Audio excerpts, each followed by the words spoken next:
पिछले कुछ सालों में प्रोफेशनल फास्टिंग भूखे रहने में लोगों का इंटरेस्ट काफ़ी कम हो गया है। पहले ऐसे शोज को मैनेज करके अच्छा पैसा कमाया जा सकता था, लेकिन आज ये इम्पॉसिबल है।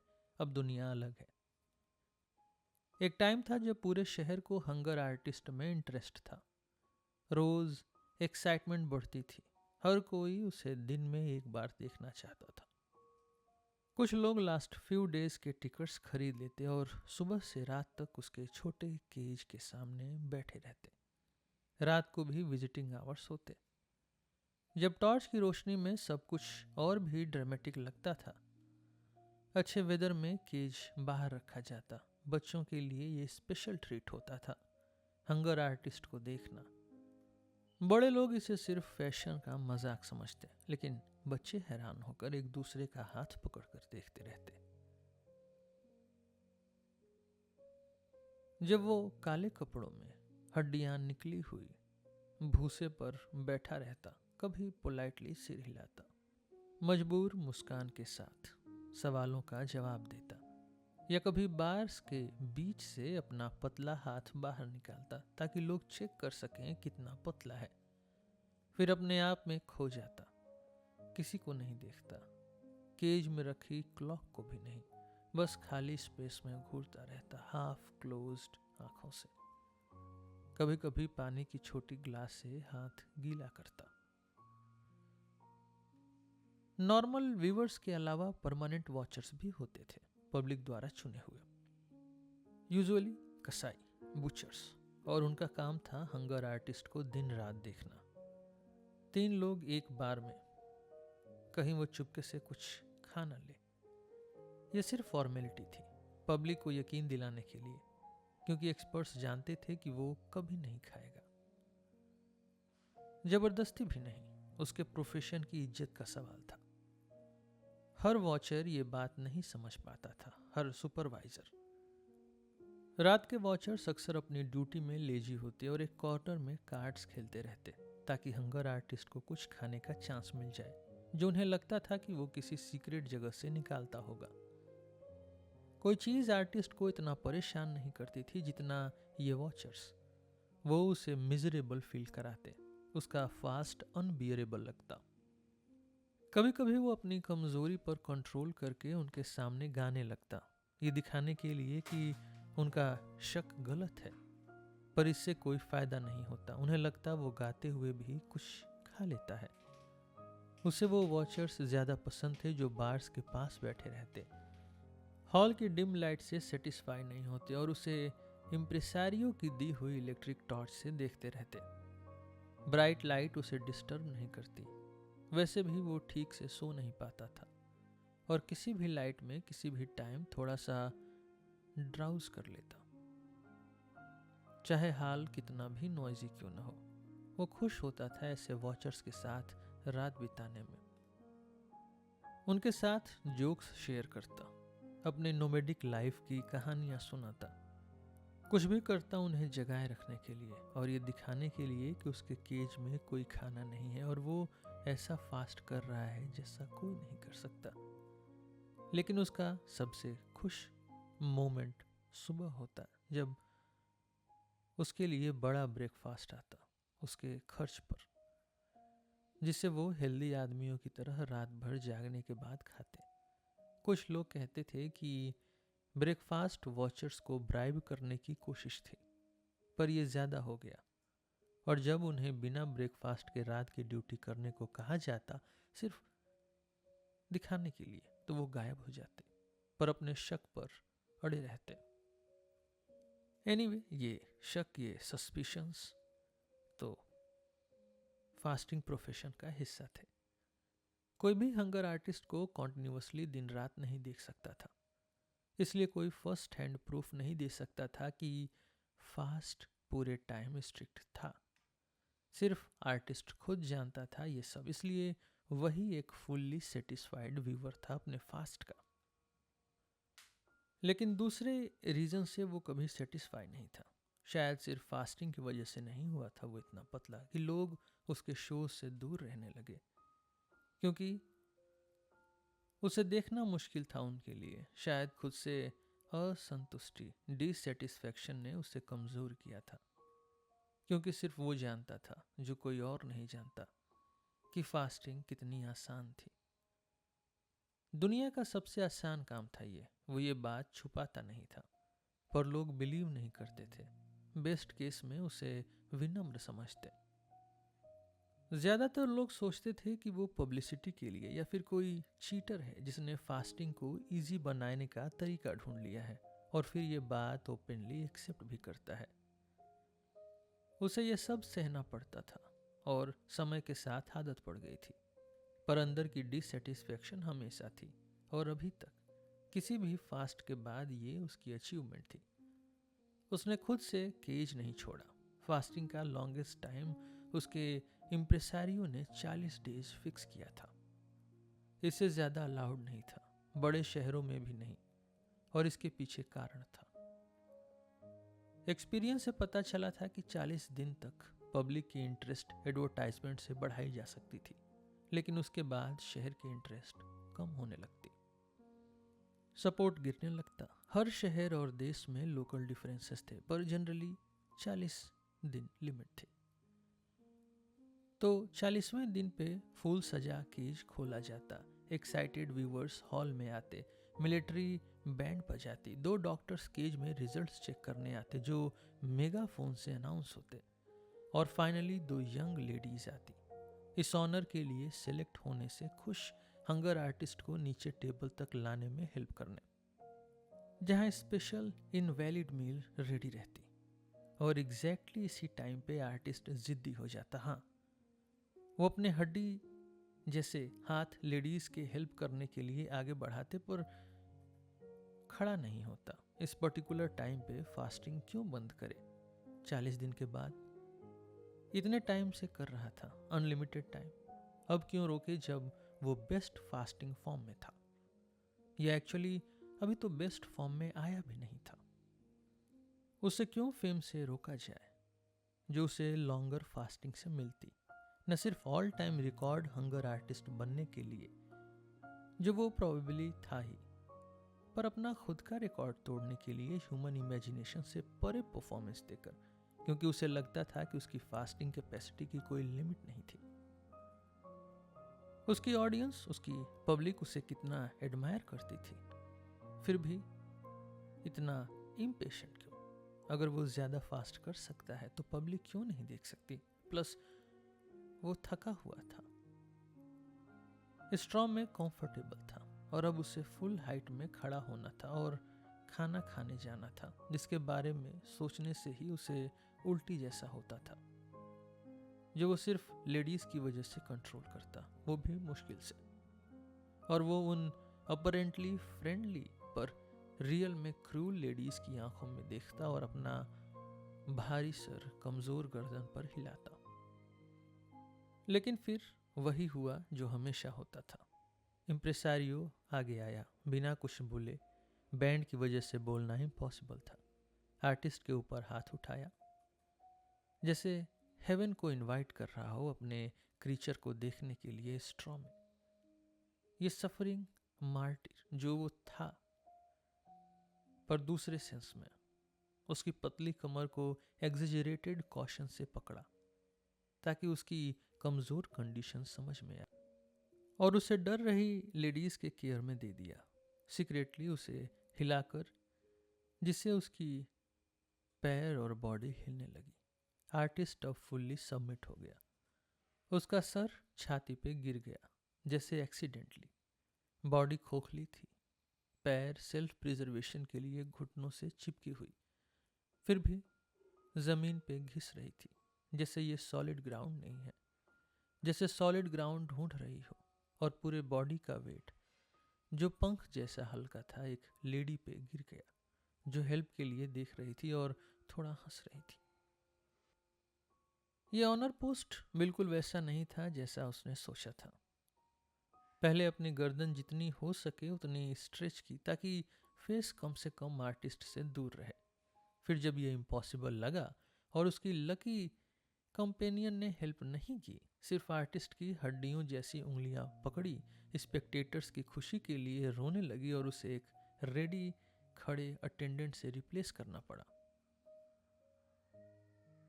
फिर खाना आया, जिसमें से थोड़ा इम्प्रेसारियो ने आर्टिस्ट के लिप्स के बीच डाला जब वो हाफ फेंटिंग ट्रांस में बैठा था, चीयरफुल बातों के साथ जो पब्लिक का ध्यान आर्टिस्ट की कंडीशन से हटाने के लिए थी। उसके बाद पब्लिक को टोस्ट किया गया, जो सपोजिटली आर्टिस्ट ने इम्प्रेसारियो के कान में विस्पर किया था।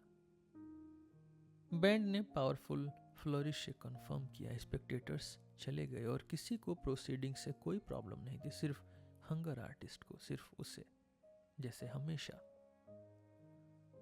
तो वो कई सालों तक ऐसे जीता रहा, स्मॉल रेगुलर गैप्स के साथ रिकवरी के लिए, विजिबल ग्लोरी में दुनिया से रिस्पेक्ट पाता हुआ, लेकिन फिर भी अंदर से परेशान, और ज्यादा परेशान क्योंकि कोई उसकी परेशानी को सीरियस नहीं लेता था। उसे क्या कंफर्ट चाहिए थी और क्या चाहता, और अगर कोई दयालु आदमी उसके लिए उदास फील करता, उसे समझने की कोशिश करता कि उसका डिप्रेशन फास्टिंग की वजह से है, तो हो सकता था, खासकर जब वो कुछ टाइम से फास्टिंग कर रहा होता, कि वो गुस्से में एक्सप्लोजन कर देता और सबको डराकर केज की बार्स को जंगली जानवर की तरह हिलाने लगता। पर इम्प्रेसारियो के पास इन आउटबर्स्ट को पनिश करने का तरीका था जिसे वो एंजॉय करता था। वो पब्लिकली आर्टिस्ट के बिहेवियर के लिए सॉरी बोलता, जो सिर्फ फास्टिंग से हुई इरिटेशन की वजह से माफ किया जा सकता था। ये कंडीशन वेल फेड लोगों को समझ नहीं आ सकती। फिर नेचुरली आर्टिस्ट की उस बात का जिक्र करता जो समझ से बाहर थी, कि वो और लंबा फास्ट कर सकता था। उसकी हाई एम्बिशन, गुडविल और सेल्फ डिनायल की तारीफ करता जो इस स्टेटमेंट में थी, और फिर सिंपली फोटोग्राफ्स दिखाता जो पब्लिक भी खरीद सकती थी, जिसमें आर्टिस्ट 40वें दिन पे ऑलमोस्ट डेड जैसा बेड पे पड़ा हुआ था एग्जॉस्शन से। ट्रुथ का ये ट्विस्ट जो आर्टिस्ट जानता था, उसे हमेशा नर्वस कर देता और बहुत ज्यादा हो जाता था। जो प्रीमैच्योर एंडिंग का रिजल्ट था, उसे रीजन बता दिया जाता था। इस लैक ऑफ अंडरस्टैंडिंग से लड़ना, पूरे वर्ल्ड ऑफ नॉन अंडरस्टैंडिंग से लड़ना इम्पॉसिबल था। बार बार गुड फेथ में वो बार्स के पास खड़ा होता, इम्प्रेसारियो को सुनता, पर जैसे ही फोटोज आती वो गुर्राता और गुर्रा कर वापस स्ट्रॉ पे गिर जाता। पब्लिक फिर से पास आकर उसे देख सकती थी। कुछ सालों बाद जब इन सीन्स के विटनेसेस इन्हें याद करते, उन्हें खुद समझ नहीं आता था, क्योंकि तब तक पब्लिक इंटरेस्ट में वो चेंज आ चुका था। यह ऑलमोस्ट एक रात में हुआ लग रहा था। इसके गहरे कारण हो सकते थे, पर कौन सोचता उनके बारे में। Anyways, pampered hunger artist suddenly एक दिन खुद को अबेंडन पाता एंटरटेनमेंट ढूंढने वालों से, जो दूसरी पॉपुलर अट्रैक्शंस की तरफ जा रहे थे। आखिरी टाइम इम्प्रेसारियो ने उसे हाफ यूरोप में भेजा, ये देखने की पुरानी इंटरेस्ट कहीं बची है या नहीं। सब बेकार, हर जगह जैसे सीक्रेट एग्रीमेंट हो। प्रोफेशनल फास्टिंग से एक पॉजिटिव हिट देखी गई। ऑब्वियसली ये इतनी जल्दी नहीं हुआ होगा, और बहुत साइंस जो सक्सेस के टाइम इग्नोर या सप्रेस किए गए थे अब याद आने लगे, पर अब कुछ करने के लिए लेट था। फास्टिंग फ्यूचर में फिर पॉपुलर हो सकती थी, पर ये प्रेजेंट में जीने वालों के लिए कंफर्ट नहीं थी। तो अब हंगर आर्टिस्ट क्या करे? हजारों ने उसे तालियां बजाकर खुश किया था, और अब वो गांव के मेले में स्ट्रीट बूथ पे शो नहीं कर सकता था। और दूसरा प्रोफेशन एडॉप्ट करने के लिए वो सिर्फ बूढ़ा ही नहीं था, पर फास्टिंग के फैनेटिक भी था, दीवाना भी। तो उसने इम्प्रेसारियो से गुड बाय कहा, जो अपने एक अनपैरेलल्ड कैरियर में उसका पार्टनर था, और खुद को एक बड़े सर्कस में हायर कर लिया। अपनी फीलिंग्स बचाने के लिए उसने कॉन्ट्रैक्ट कंडीशंस नहीं पढ़ी। बड़ा सर्कस जहाँ कॉन्टिन्यूसली आदमी, जानवर और इक्विपमेंट रिप्लेस और रिक्रूट होते रहते हैं, वहाँ हमेशा किसी के लिए यूज मिल जाती है। हंगर आर्टिस्ट के लिए भी, अगर वो ज़्यादा डिमांड न करे, और इस केस में सिर्फ आर्टिस्ट ही नहीं, उसका फेमस और वेल नोन नेम भी लिया गया। एक्चुअली उसकी परफॉर्मेंस की स्पेशल नेचर को देखते हुए, जो एज से इफेक्ट नहीं होती, ये नहीं कहा जा सकता था कि ये पास्ट प्राइम आर्टिस्ट है, अब प्रोफेशनल स्किल के टॉप पे नहीं है, सर्कस के शांत कॉर्नर में रिफ्यूज ढूंढ रहा है। बल्कि हंगर आर्टिस्ट ने कहा कि वो पहले जैसा ही फास्ट कर सकता है, जो अनबिलीवेबल था। उसने ये भी क्लेम किया कि अगर उसे अपने हिसाब से फास्ट करने दिया जाए, जो उसे तुरंत अलाउ कर दिया गया, तो वो वर्ल्ड को शॉक कर देगा, ऐसा रिकॉर्ड बनाकर जो कभी नहीं बना। ये स्टेटमेंट ऑब्वियसली दूसरे प्रोफेशनल्स को स्माइल करवा गया, क्योंकि इसमें पब्लिक ओपिनियन के चेंज को इग्नोर किया गया था, जिसे हंगर आर्टिस्ट अपने जोश में कन्वीनियंटली भूल गया था।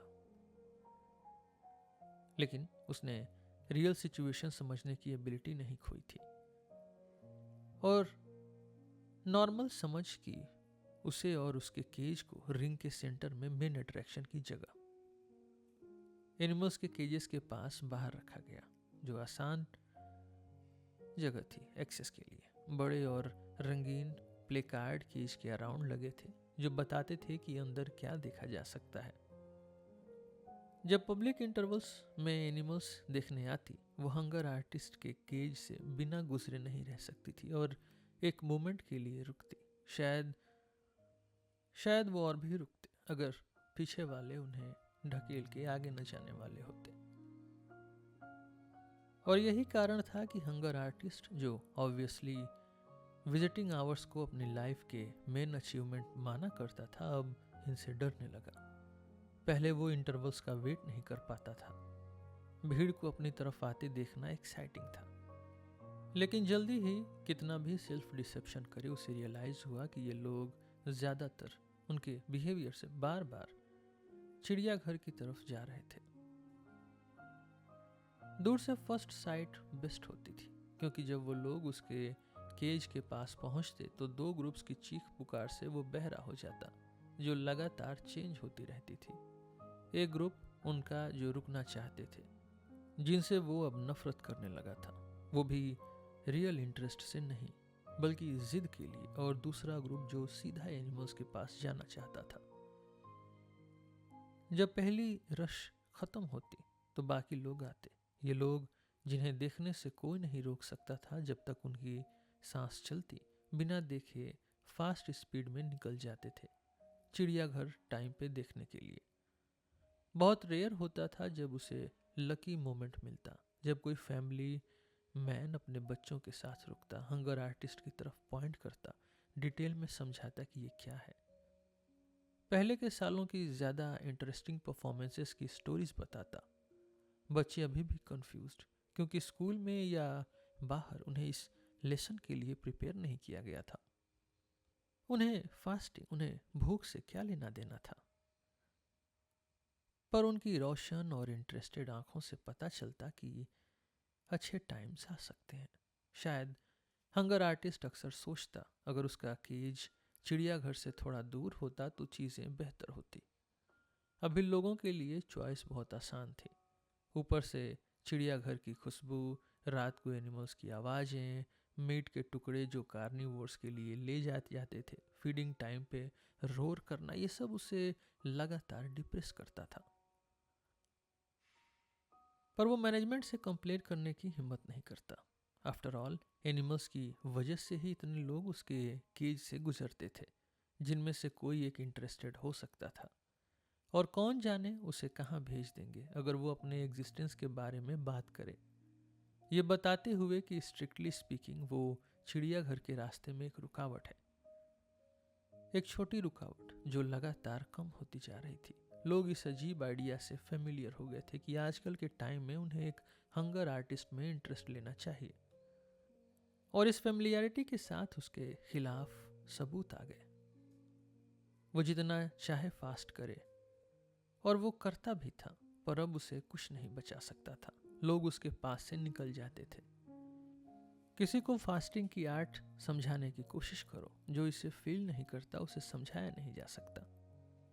अच्छे पोस्टर्स गंदे और इएलिजिबल हो गए, फाड़ दिए गए, छोटा नोटिस बोर्ड जो फास्ट के डेज बताता था, जो पहले रोज अपडेट होता था, अब एक ही नंबर पे अटका हुआ था। कुछ हफ्तों बाद स्टाफ को ये छोटा काम भी बेकार लगा, तो आर्टिस्ट बस फास्ट करता रहा, जैसे उसने सपना देखा था। उसे कोई प्रॉब्लम नहीं थी, जैसे उसने हमेशा कहा था।